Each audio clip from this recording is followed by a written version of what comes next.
Let's start. Are you a back, front, or side sleeper? Side. Side.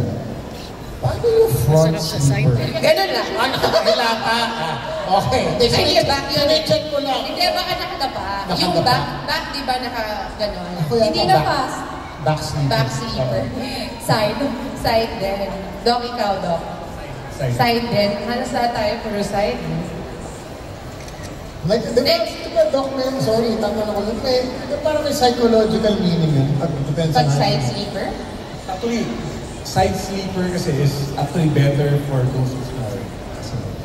And sabi nila kapag may reflux ka, it's better to sleep on the left side. If you have heart problems, sleep on your right side. Hindi ka ganun yan. So left and right. Yeah, I like right. Kasi parang yung heartbeat hindi na tatamaan.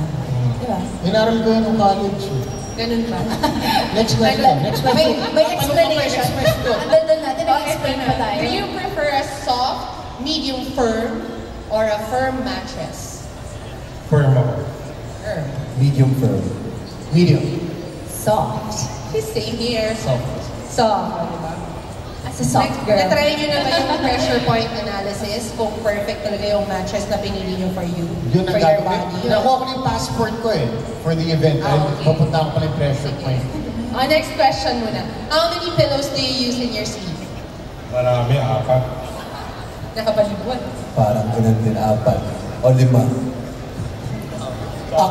Kung pagkatulog ko, 3. Pero pag nagigising ako, 1 na lang kasi nag-spill over.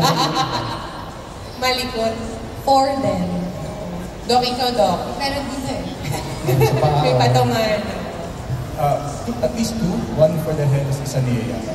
Yun lang, ang tipid sa pillows ni Doc. Kaya pag hotel, extra pillows. Diba, no? Extra blanket, extra pillows, blanket. Okay, do you sleep with lights on or off? Lights off. Lights off. Black off. Kaya ano to, eyes open. Eyes closed, Eyes lights closed off. or eyes open? Kasi minsan minutulog ako, eyes open. Eyes open. Eyes closed, lights off. Lights off, eyes off then. Eyes closed, eyes closed, lights off. Doc, ikaw. Lights off. Kailangan, no, blackout. One eye days eh. open. Ako lagi may night light. Really? For the vibe. Hindi ko rin alam. Ever since talaga kailangan, yes, yellow light. Lagi may night light. Tapos especially with the kids now, Ayun. kailangan may night May light. mood Hindi ba light. TV eh, di ba? Parang ako hindi ako matulog pag may TV na ako. Pero The blue light, no? Mga tao nakakatulog Meron. ng TV. Yes. Korean novela, naka-on. K-drama. Tapos sabi ko, ingay. Sabi mo, Yung Korean. iba kailangan may lullaby or may white noise, diba? Yung iba naman kailangan tahimik na tahimik. Yun lang po yung mga katanungan ko dito, hindi Tita Girl. Okay, that's all for our segment with our special guest this afternoon. Before you leave the stage, may we call on the following names for a quick photo op with our special guests? Ay, tayo daw muna pala, Tayo sorry. muna. Tatayo po ba kami or uupo ba kami? Tayo na lang tayo.